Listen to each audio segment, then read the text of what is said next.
Bueno, mis palabras de agradecimiento son bastante breves, sobre todo por darnos este espacio, no solamente para que los jóvenes podamos mostrar nuestra postura sobre estos temas económicos que son extremadamente importantes, sino también el permitir que diferentes estudiantes de distintas carreras, como ven, hay abogados, hay personas del área de humanidades, negocios internacionales, yo soy químico, todo es muy raro. Entonces, pero bueno, creo que eso es lo divertido, el poder ser interdisciplinario y no solamente encasillarnos en una cosa, porque al final del día la economía es algo que abarca a todos y nos importa a todos. 3, 2, 1. El problema del debate de altas es que solamente se queda en una sola parte de la moción y es en la fiscalización y en la regulación de cierto tipo de procesos. Y la moción no dice necesariamente que la institucionalidad abarca solamente que se fiscalice a las empresas. Pero también porque creo que Orlando hace una aclaración muy importante. No es que vamos a estar regulando necesariamente a las empresas, sino es que el Estado se tiene que institucionalizar. O sea, que tiene que existir confianza para aumentar, por ejemplo, el grado de inversión. Eso acepto que lo dice mi alta. Pero ¿cuál es la diferencia aquí? Y es que la institucionalidad, la moción lo dice, es literalmente saber, por ejemplo, cómo se da la gestión de territorio.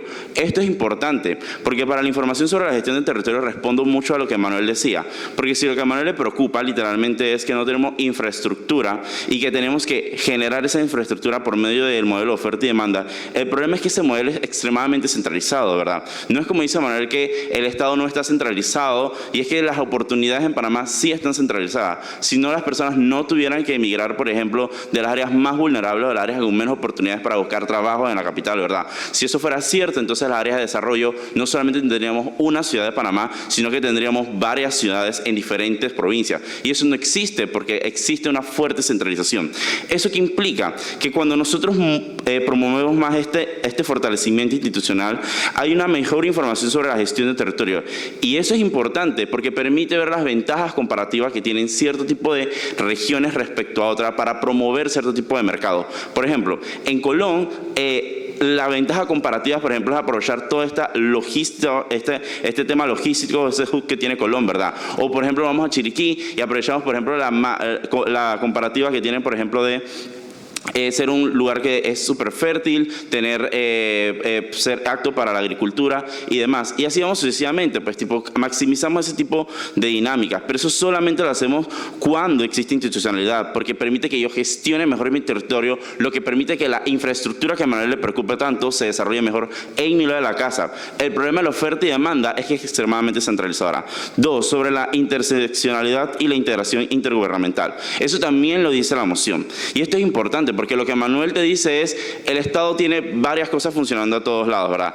Tenemos consejos municipales que atienden necesidades locales, tenemos alcaldías. El problema de eso es que trabajan de manera aislada y no de manera en conjunto. Piensen en cosas tan básicas como proyectos en Panamá, como Río Indio, y que no se logran justamente por no haber consensos, ¿verdad? Porque la autoridad del canal trabaja por una parte, el Ministerio de Ambiente tiene otra postura, el Ministerio de Educación trabaja por otra manera, pero cuando promovemos la institucionalidad, entonces incentivamos a que estas instituciones tengan que trabajar de manera conjunta, ¿verdad? Eso implica que aunque las decisiones son demoradas, son decisiones que, uno, están altamente democratizadas, porque eso implica que son varias personas las que están participando en ese proceso, pero segundo, son mejores porque son efectivas, ¿verdad? Ya no solamente atienden a un aspecto, sino que contemplan diferentes ejes, el ambiente, el económico, el social, ¿verdad?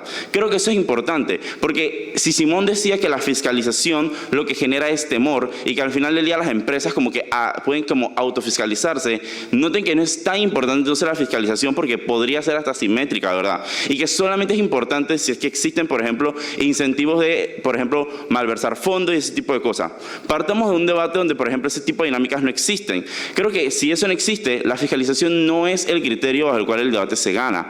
Pero sí es importante entender que la institucionalidad lo que promueve no solamente es regular esos procesos, sino es recuperar la confianza de los inversores y en términos de calidad. Muchas inversiones extranjeras o inversiones de grandes empresas se se dan, por ejemplo, en países donde no existe, por ejemplo, alta tasa de corrupción, donde existe un marco regulatorio extremadamente fuerte porque es algo que le puede garantizar una inversión sostenible. ¿Eso qué implica? Que tu inversión es extremadamente segura. Y la razón por la cual a las empresas les importa mucho esto, y esto es para romper el primer punto que hay en altas, porque no queda claro qué le importa mucho a la empresa. ¿Le importa el libre mercado o le importa tener seguridad jurídica para invertir? Alta de gobierno te dice que le importa el libre mercado porque pueden operar libremente, ¿verdad? Porque si eres una pyme, tienes una realidad sobre lo que sucede en el país y puedes tomar mejores decisiones y entiendes eso. Alta oposición lo que te dice es que primero tienes que es una precondición para lo otro, tipo para garantizar libre mercado, lo cual nadie ha dicho que es algo malo, primero tiene que existir seguridad institucional. El problema es que no queda claro por qué a la empresa, da un momento, por qué a la empresa privada le importa mucho una sobre la otra. La razón por la cual importa, por ejemplo, la institucionalidad son 4 razones. Uno, la predictibilidad. Cuando yo tengo un marco regulatorio claro, yo sé cómo se comporta el mercado. Sé que si hago algo malo, pues sucede de esta forma. Sé que existen instituciones a las que puedo recurrir. Sé que, por ejemplo, aquí en Panamá, si tengo una ANTAI, hay una autoridad de transparencia que vela, por ejemplo, que los fondos se utilicen de manera adecuada. Tengo una Fiscalía General de Cuentas, por ejemplo, que se encarga de cuidar el patrimonio del Estado y que se utilice de la mejor forma. 2, hay una protección contra la corrupción. Eso implica que no importa las transiciones de Estado, porque hay un marco regulatorio extremadamente fuerte, que no importa cómo se transite entre los cambios de gobierno, sigue siendo importante. 3, porque hay un mayor derecho a la propiedad, pero 4, porque hay mejores estándares internacionales, lo que permite que estas empresas sean extremadamente competitivas. Simón. El debate no se trata sobre elegir uno o el otro, es sobre priorizar. Preferimos un mundo en el que dependamos siempre de que el Estado nos proteja o que las empresas sean lo suficientemente resilientes. Bien. Decimos nosotros que las empresas son mejores. Creemos que igual, si tenemos que priorizar, que no es tan diferente escoger uno sobre otro, cuando tú priorizas, literalmente lo que estás haciendo es que inviertes todos tus esfuerzos hacia un modelo sobre el otro.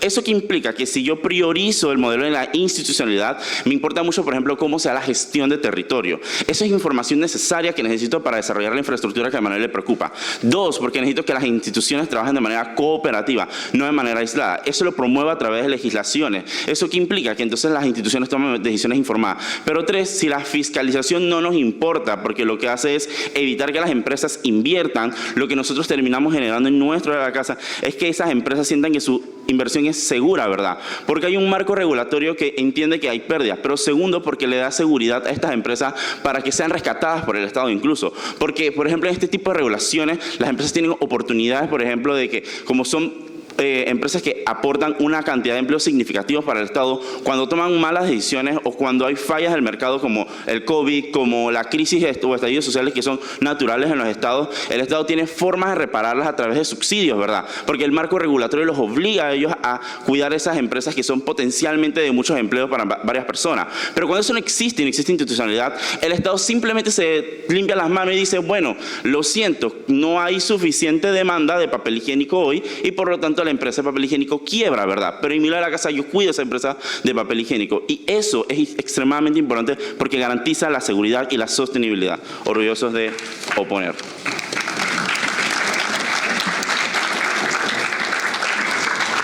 Agradecemos el discurso del primer orador del equipo 4, la Cámara Baja de Oposición. Para finalizar, no solo toda la bancada a favor, sino la participación del equipo número 3. Llamamos a la segunda oradora de la Cámara Baja de Gobierno. A su primera palabra puede comenzar.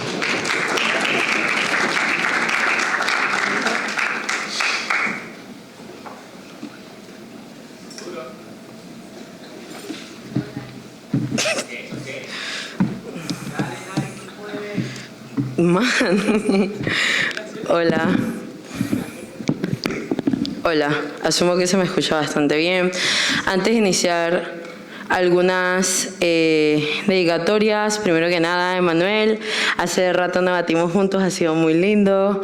También a Simón, uno de mis mayores, voy a poner a llorar, una de las personas que más admiro dentro de debate, a Sofía e Isa, que son las únicas otras 2 mujeres dentro de este debate muestra. Me parece muy importante reconocer que debate también tiene una participación muy grande de mujeres y ciencias de género. También al resto de las personas que debaten dentro de este debate muestra, me parece increíble que podamos coincidir y compartir dentro de ambientes académicos increíbles. Y también a nuestra casa de estudios, la Universidad Tecnológica de Panamá. El doctor Omar Aispurúa, que en paz descanse, era un principal propulsor de la relación entre la empresa, la universidad y la creación de oportunidades para estudiantes. Estoy muy segura que le hubiera gustado escuchar este debate. Este también va para él y para la Sociedad de Debate UTP. Y bueno, las personas que vinieron a vernos, allá está Eila, está Ángel, está Diego de parte de la universidad. No sé si estoy viendo a nadie más, pero...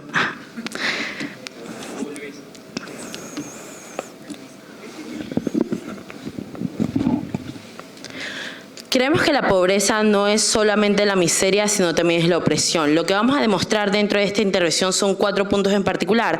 El primero es cuál es nuestro mayor incentivo. Creemos que nuestro mayor interés como personas, votantes promedio informadas o como cualquiera de ustedes, es siempre colectivo. Es sembrar oportunidades para las personas como ustedes, es reparar la desigualdad estructural que todas las personas sufrimos, es enfocarnos en construir un mejor futuro y también es atender a la urgencia emergente ante la peligrosa realidad que está ocasionando la fluctuación de elementos administrativos. ¿Y cuál es esa realidad? La desigualdad enorme a nivel del acceso al empleo formal e informal y en segunda instancia la cantidad de personas que están en condiciones de pobreza, que vamos a tirar datos para ser comparativos, es un 55% de toda la población en Panamá. Lo segundo importante dentro de este debate, la cantidad de personas que acceden a un empleo formal dentro de Panamá es muy reducida, es menos de la mitad de la población. Esto es importante por 2 razonamientos. El primero es porque ambos modelos lo que tratan de buscar es mejorar la economía de Panamá. Quienes disfrutamos de la economía, las personas que trabajamos, las personas que estamos aquí. Por lo tanto, cualquier incentivo o cualquier impacto es dependiente de que realmente ayude a la población a corto plazo, porque es a corto plazo que están sufriendo. Cuando ustedes se levantaron para el día de hoy para venir acá, no pensaron en qué medio móvil iban a llegar al tribunal. Lo primero que pensaron era que iban a desayunar. Es literalmente así como funcionan las personas. El problema en la actualidad es que las personas no estamos viendo los beneficios que dice la Cámara de Oposición. Por lo tanto, cualquier impacto de ellos es algo que la gente no disfruta y por lo tanto es algo que no deberíamos priorizar. Pero en segunda instancia, porque noten de que los elementos que han imposibilitado que las personas disfrutemos estas lógicas son la pobreza multidimensional que ha afectado a Bocas del Toro, a Darién, a las comarcas, a Colón y a Veraguas, pero también por la necesidad de generar empleos y reducir los costos y mejorar la competitividad dentro de la economía, pero también por la desigualdad enorme regional que existe. Noten, esto es bastante intuitivo, la mayoría de personas aquí lo saben. Hay una desconcentración desproporcional en Panamá referente a la inversión del producto. Está concentrada y focalizada dentro de Ciudad de Panamá. Esto es malo porque la asignación geográfica de la inversión pública no parece estar corrigiendo la desigualdad estructural. Eso es negativo porque el sector primario y secundario dentro de Panamá están rezagados al sector terciario. No está mal que dependamos del Canal de Panamá. Lo que está mal es que no tratemos de desarrollar las otras áreas. Y esto es importante porque noten de que si lo que nos importa es tener una economía sólida y quitar a Panamá en las afecciones a nivel de crecimiento económico, la única forma de hacerlo es quitando la dependencia que existe dentro del sector terciario, es decir, aumentar el PIB a través no solamente del 4% y el 6% a través de exactamente el sector primario y secundario, sino hacer que no hayan tantas fluctuaciones, hacer que no seamos tan vulnerables y cada día más frágiles ante las fluctuaciones globales en el comercio y el servicio logístico. Esto es importante porque nuestro modelo propulsa la creación de empleos mediante incentivos para la inversión y la diversificación de la economía. Y eso es necesario para la activación de los sectores agrícolas y manufactureros dentro de Panamá, pero también porque generan empleo en áreas rurales y mejorando la cohesión económica y social. Del lado de nuestra casa, las personas no van a dejar de tener incentivos a fiscalizar. Lo que sí van a recibir es una reparación a la cantidad de cosas que no consiguen en la actualidad. En segundo plano, porque diversificamos los ingresos. ¿Por qué? Porque traemos mayor inversión. 1, por la simplificación de los trámites y citando al director Rosas. El problema que existe es que no hay una buena relación cuando generas barreras de acceso de parte de la empresa privada para tratar de ayudar a las personas que están tratando de mejorar a nivel de calidad de vida. Esto es importante porque lo que debemos hacer es reducir la carga burocrática en permisos, en licencias empresariales, y eso encarece los costos operativos. Es algo que oposición no presupone, porque noten el punto de información que le hago a Sofía en la primera intervención de alta de OPO. ¿Por qué una cosa debe estar a cargo y en pro de la otra? Literalmente la respuesta es no me lo responde. Pero segundo, por el aumento de incentivos para atraer inversión y diversificar las fuentes de ingresos. Creemos que estamos hablando de tratados de doble tributación que implican la facilitación de la entrada de capital extranjero al eliminar las barreras impositivas que existen. Por segundo, por la diversificación sectorial. Es reducir su dependencia en los sectores de servicio financiero y logístico y mejorando la agroindustria de exportación y la tecnología. Pero también porque noten que de nuestro lado tenemos una revisión de impuestos productivos. Disminuimos el agravante del ITBMS, pero también por los créditos preferenciales, las tasas competitivas para las pymes, que sea más fácil poder acceder, pero también, y mucho más importante, porque el condicionamiento de oposición es literalmente no responder a las necesidades que tienen las personas en la actualidad. El impacto rápido a nivel de bienestar social es lo más importante a través de la economía. Uno, porque reducimos los costos de producción. Si quieren puede volver a poner el InfoSlide para que sea más comparativo. Ergo, aumentamos su capacidad de contratar personal y producir bienes que puedan satisfacer tanto el mercado interno como el externo. Por eso, por los incentivos fiscales o de financiamiento para pequeñas y medianas empresas, para que se pueda descentralizar el crecimiento económico hacia áreas rurales. Pero Orlando no está de acuerdo. Dime, Orlando. Para nada. Lo que pasa es que nunca respondes lo que debes responder. El problema no es que el libre mercado sea bueno o malo, sino que te estoy dando críticas a por qué sin institucionalidad no puede conseguir esos beneficios. Best case, mi lado los consigue en el largo plazo, pero de manera más sostenible. No entiendo por qué tu lado lo consigue siquiera. Vean, voy a hacerles una pregunta. Orlando tiene una crítica en cómo funciona el libre mercado. No tiene una respuesta en cómo va a funcionar de su lado de la casa. Es decir, las cosas que en la actualidad yo puedo arreglar en base a las críticas de Orlando son inmediatas. El problema de su lado es que son lógicas que no son rápidas, porque son burocráticas en principio, porque tienes que mejorar la infraestructura estatal, tienes que mejorar el aparato estatal, tienes que mejorar la fiscalización. Y eso es problemático, porque no es algo que dura un día, o no es algo que dura 2 días o un periodo. Es algo que dura mucho tiempo por la cantidad de lógicas de corrupción que la primera oposición es la misma Cámara que dice que es negativo. Pero también porque hay una falta de enlace directo con la productividad y porque el horizonte del impacto prolongado de oposición es terrible. El éxito de nuestro modelo el éxito del modelo de oposición depende de la capacidad del sistema político para implementarlo no solamente de manera eficiente, sino una instancia para quitar la inercia burocrática y la resistencia al cambio. No responden ante eso, por lo tanto, no pueden ganar este debate. Pero segundo, porque no estamos negando la esencialidad de tener un país más transparente y corrupto, sino que dichas soluciones no abordan de manera directa problemas como el desempleo, la baja competitividad de los sectores productivos, pero tercero, la desigualdad económica. Es preferible el bien de muchas personas a la opulencia de pocas. Oposiciones han fallado en explicar cómo es que va a mejorar las condiciones de vida de la gente, pero en una instancia como Panamá puede disfrutar un mejor sector económico. Estoy extremadamente feliz de proponer.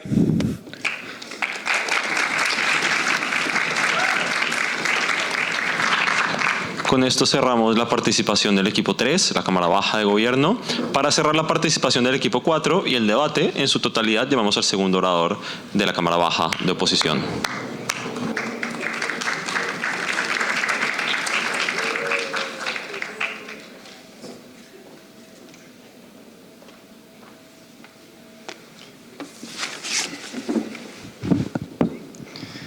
Ok, denme un momento para poner mi tiempo. Yo también voy a decir unas palabritas, que es que primero agradezco mucho a las personas pertinentes aquí que me pusieron en este lugar para hablar.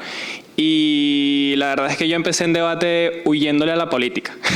No fue sino hasta que empecé, que gracias a Julian, que está allá sentado, y a muchas personas y muchos amigos que hice en debate, fue que me hicieron familiarizarme con eso. Y la verdad es que me di cuenta que es un mundo bonito. No solo debate, sino me invita el criterio propio. Ok.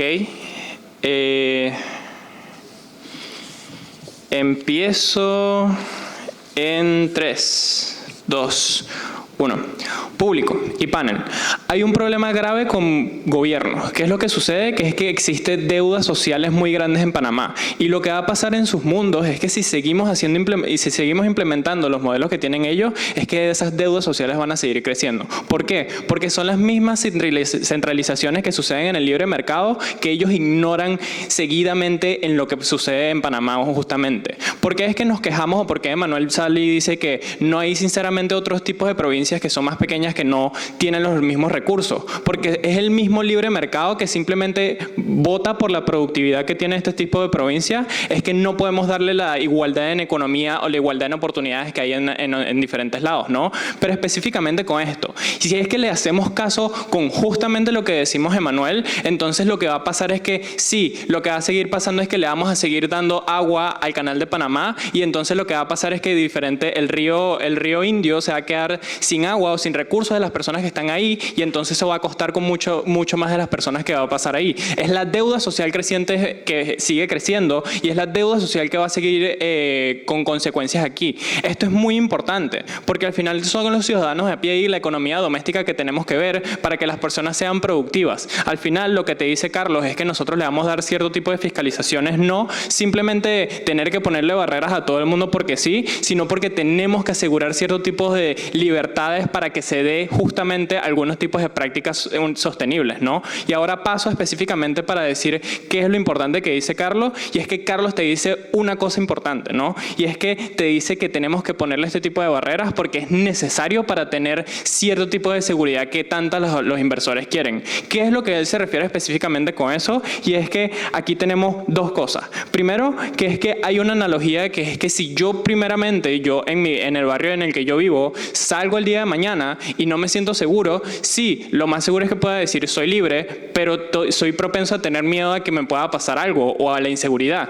¿Cómo eso se aterriza a Panamá específicamente? Y es porque son los diferentes tipos de inversores que van a ver los diferentes tipos de seguridad que hay aquí, los cambios seguidos de política. Por eso es que hoy en día yo no puedo llegar a tiempo a mi trabajo, o todo el mundo nos quejamos de llegar a tiempo a mi trabajo porque son muchos sindicatos que salen a la calle, porque se quejan de la misma política que hay en el país. Esto es muy importante tener que saberlo, porque son las mismas fiscalizaciones que las personas llaman, y es lo que te dice Alta, pero yo te termino de decir que tenemos que hacerle caso a este tipo de personas, porque con este tipo de fiscalizaciones es que se puede dar confianza, no solo a las empresas y a los mismos que vienen a meter inversiones en el país, sino a los ciudadanos de a pie que ayudan que este tipo de empresas puedan subsistir con consumidores y con la misma demanda que se pueda atender de manera justa, ¿no? Ahora, ¿qué es lo más importante aquí? Que es que yo te hago una analogía simple, que es la misma estandarización que pudo pasar aquí en Panamá. ¿Qué pasó con la estandarización de códigos postales aquí en Panamá? Que es que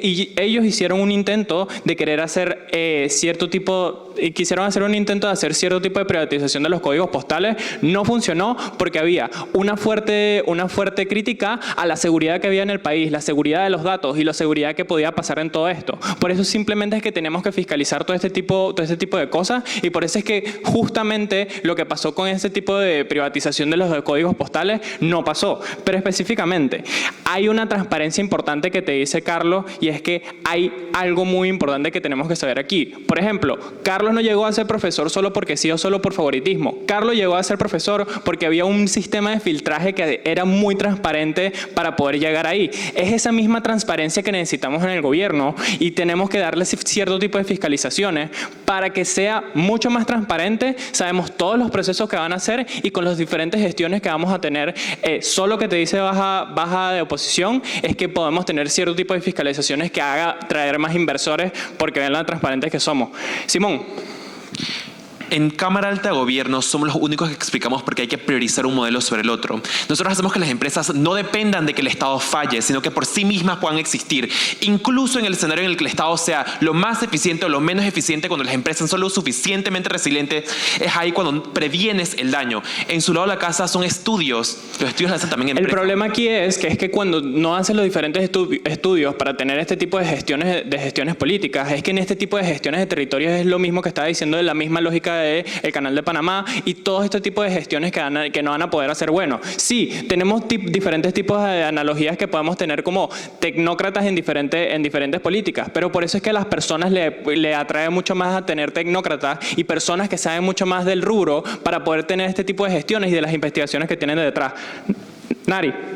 Johan, acabas de decir que en la actualidad sirven los procesos de fiscalización, es decir, que la cantidad de inversión que vas a poner a algo que ya es funcional en vez de resolver problemáticas no está siendo simétrica ni proporcional. No dije eso, dije que nosotros tenemos que fiscalizar más de manera mejor para que haya una mejor transparencia. Yo creo que, siguiendo con lo que estaba diciendo, y es que es muy importante tener que seguir a ser propensos a intervenir. Igual en el lado de gobiernos lo que va a pasar es que van a ser propensos a intervenir pase lo que pase. ¿Qué es lo que me refiero? Aunque dejamos que todas las empresas, aunque dejamos que todos sean libres, igual yo voy a ser propenso a intervenir porque ¿qué pasó en Alemania específicamente? En Alemania privatizaron el sistema de códigos postales. Y sigo con este ejemplo porque es muy importante tener que saber que es que en este tipo de casos, Alemania, una de potencias y que es un país que es modelo para muchos, es que podemos ver cómo incluso hay cierto tipo de intervenciones porque pasa la misma monopolización de esto y hay mismo prácticas anticompetitivas para los diferentes tipos de negocios. Sí, lo que va a pasar en su mundo es vamos a incentivar de que haya más negocios, pero las mismas AMPIMES que ellos defienden es que no van a poder ni siquiera resurgir por diferentes tipos de libre mercado que hay, porque el libre mercado simplemente se va a centrar en esa grande corporación y no en los ciudadanos a pie que quieran ser, como ellos dicen, emprendedores. Solamente con la fiscalización, solamente con esos mismos tipos de prácticas que nosotros de nuestro lado de la casa pasa, que son los, por ejemplo, subsidios a este tipo de AMPIMES, es que ya se puede resurgir de manera mejor y no simplemente no dándole restricciones a ellos.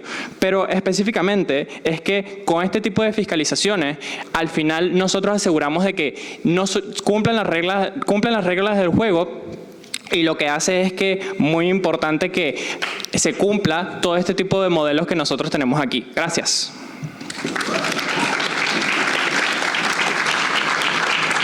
Agradecemos al segundo orador del equipo número 4 que cerró el debate. El panel nos vamos a retirar por aproximadamente 10 minutos en lo que el público vota. Y sí, muchas felicidades a todos los equipos.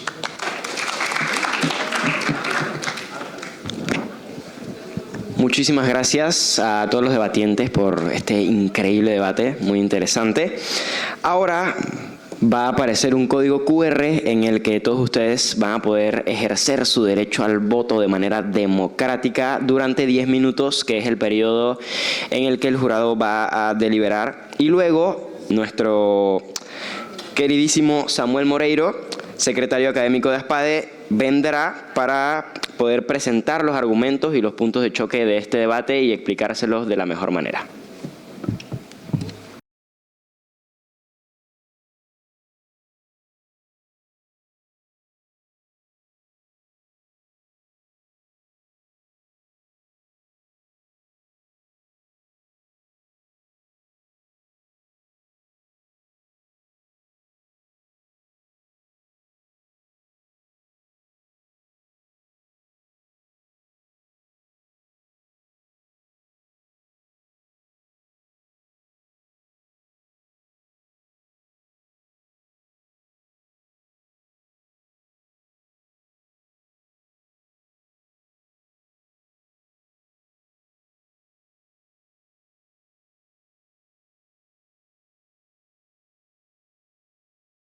Ya tenemos los resultados de este increíble debate, pero antes vamos a recibir a nuestro queridísimo Samuel, secretario académico de ASPADE, para que nos dé un resumen de todo lo que fue este debate, de las comparativas y de los choques generados durante el mismo. Un fuerte aplauso, por favor.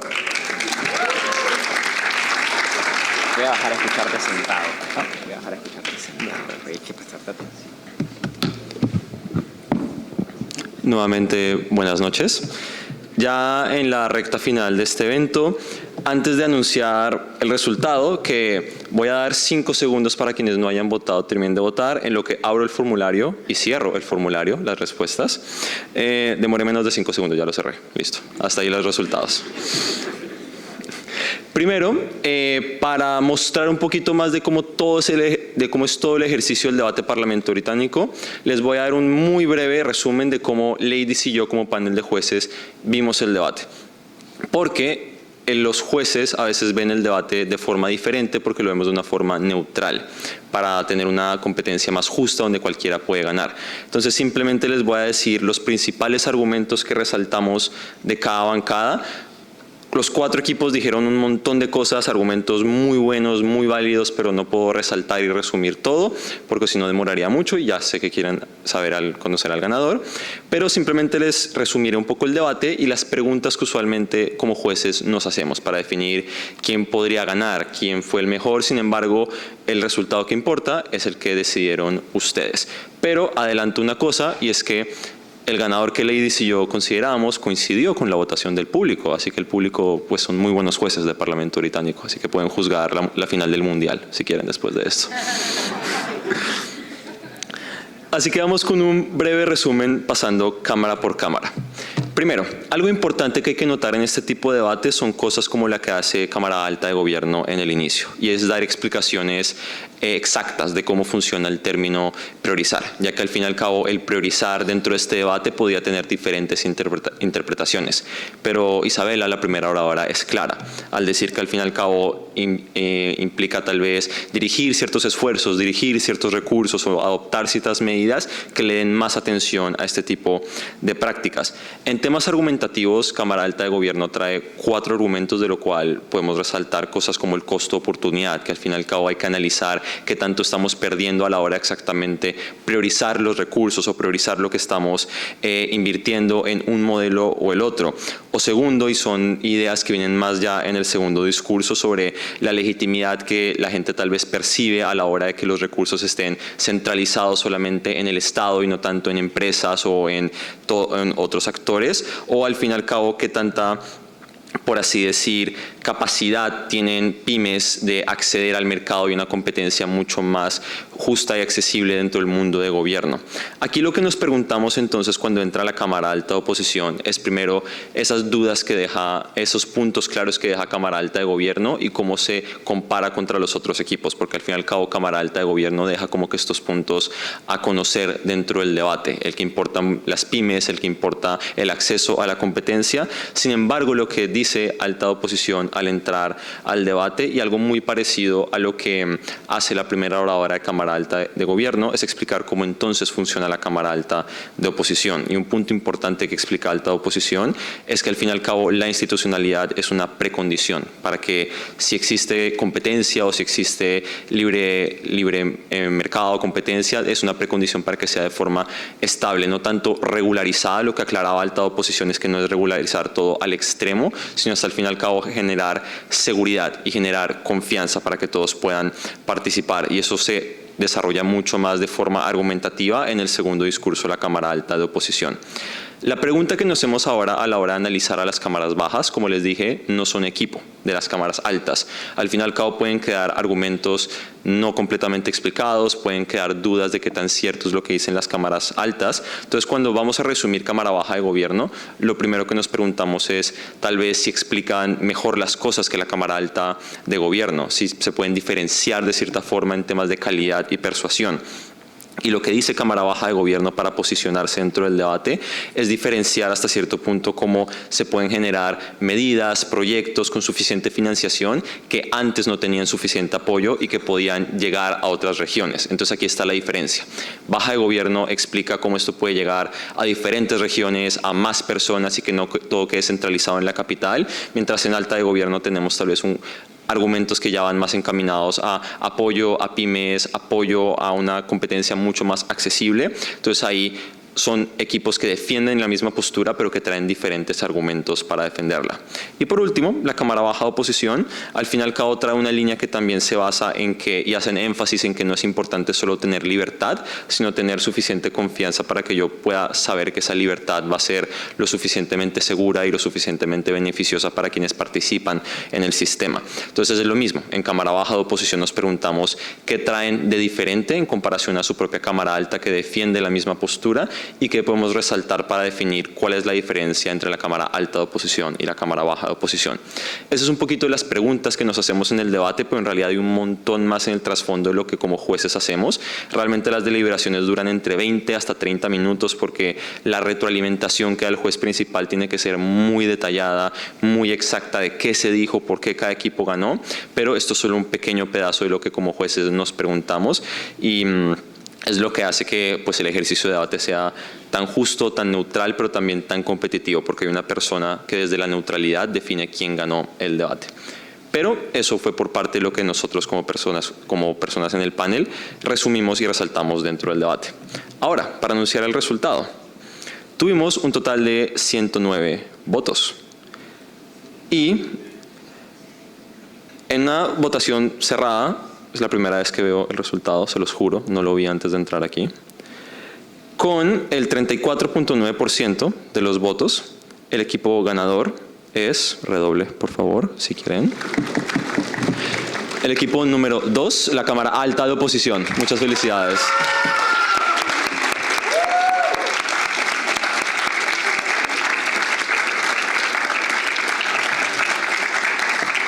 En una votación increíblemente cerrada con la Cámara Baja de Gobierno. Así que también felicidades a la Baja de Gobierno y a los 4 equipos. Un fuerte aplauso, por favor. Muchas felicidades a los 4 equipos y muchas gracias a todos por su asistencia y por su votación. Antes de culminar, se va a dar otro anuncio, así que por favor manténganse en la sala. Muchas gracias.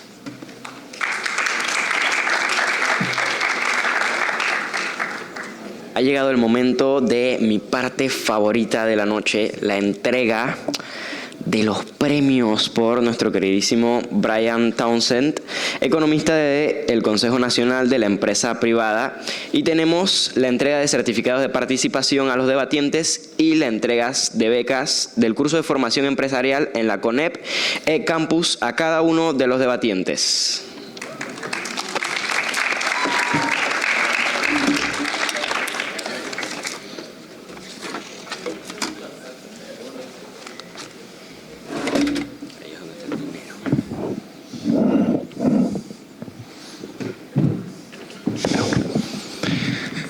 No saben cuánto nos hacen feliz a nosotros tener la oportunidad de tener la colaboración de tantos jóvenes talentosos con tantas capacidades que nos lo han demostrado aquí.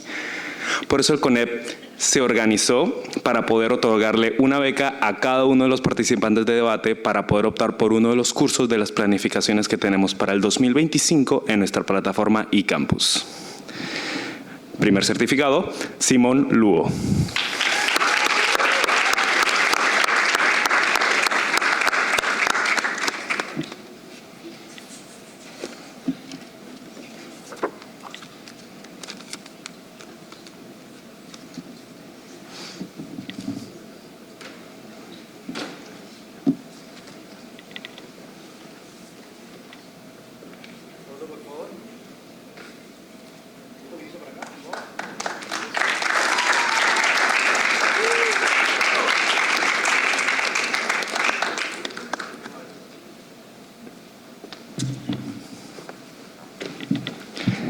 Isabela Palacios.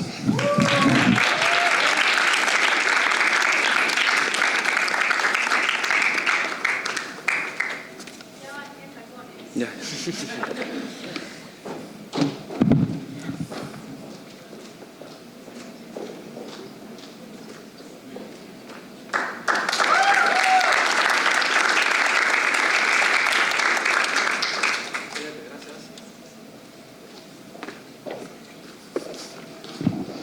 Ana Carrillo.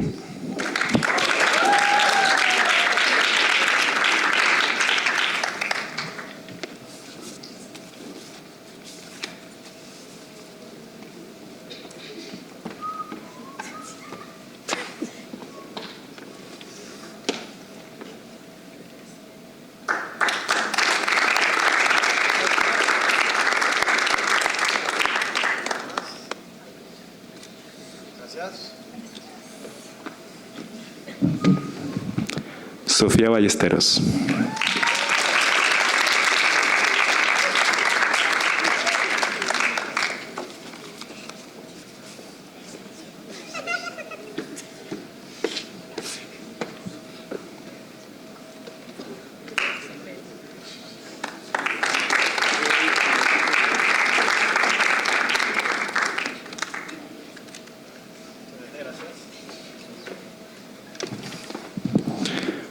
Johan Melo.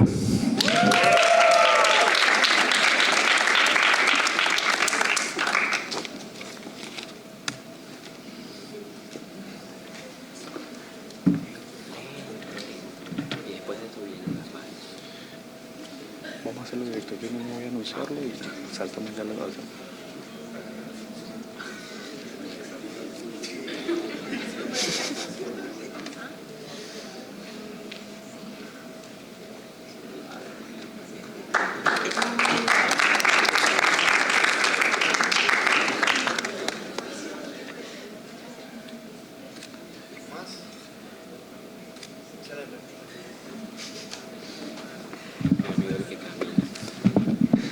Emanuel Domínguez.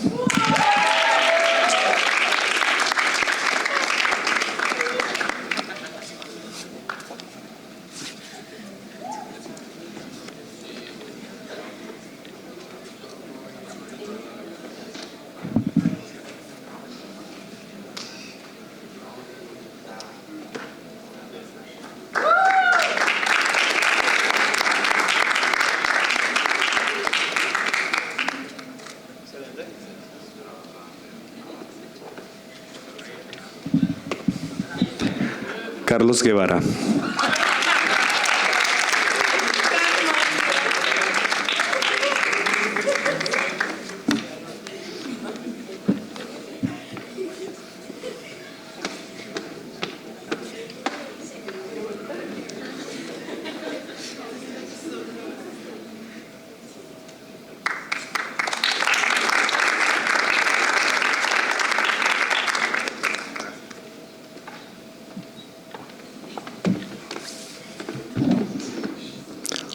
Orlando Valdés.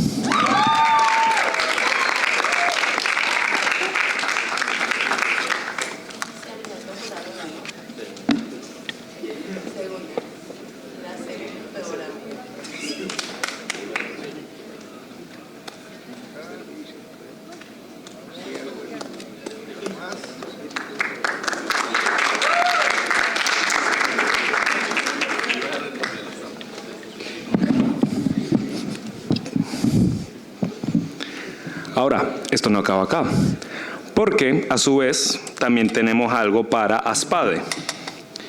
En vista de su gran labor para ayudarnos a organizar este evento y como uno de los principales motores para que este debate fuese una realidad, a nosotros como CONEP nos parecía extremadamente importante dar un reconocimiento y por eso mismo a la Asociación Panameña de Debate hemos otorgado 5 becas a disposición de los organizadores de este evento. Samuel, ¿puedes venir a buscarlas? Muchas gracias.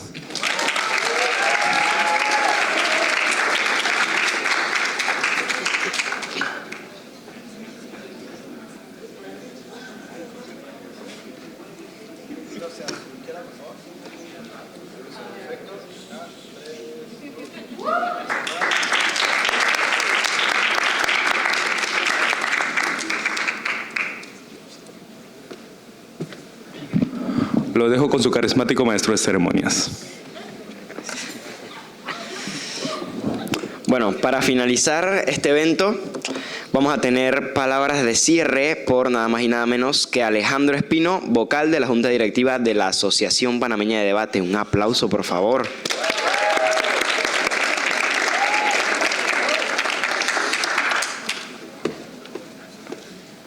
Muchísimas gracias. Muy buenas noches a todos. Primero, es una tarea muy difícil dar palabras después de el nivel de debate que hemos podido presenciar el día de hoy. Creo que todo lo que se tenía que decir se dijo y con la elocuencia que los chicos hablaban no creo que pueda alcanzarlos.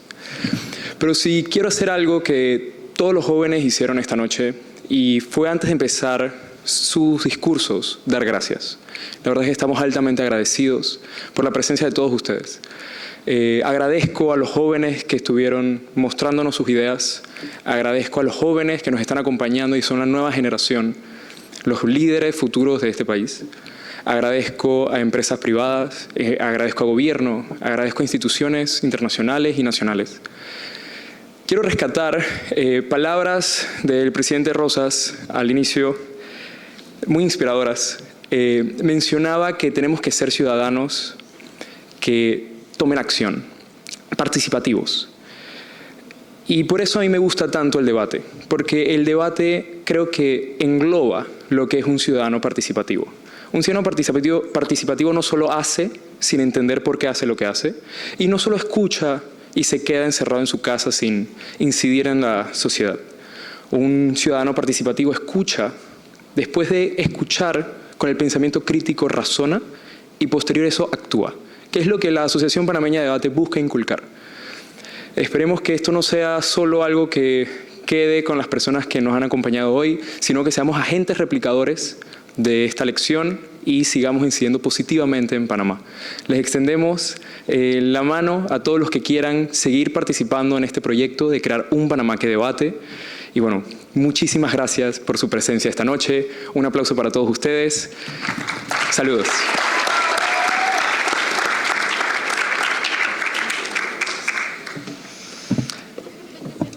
Me toca volver a despedir. Muchas gracias a todos por la atención brindada, a todos los debatientes en el día de hoy y por esa concentración que dieron durante sus presentaciones, y espero que todos y cada uno de ustedes tengan una excelente noche.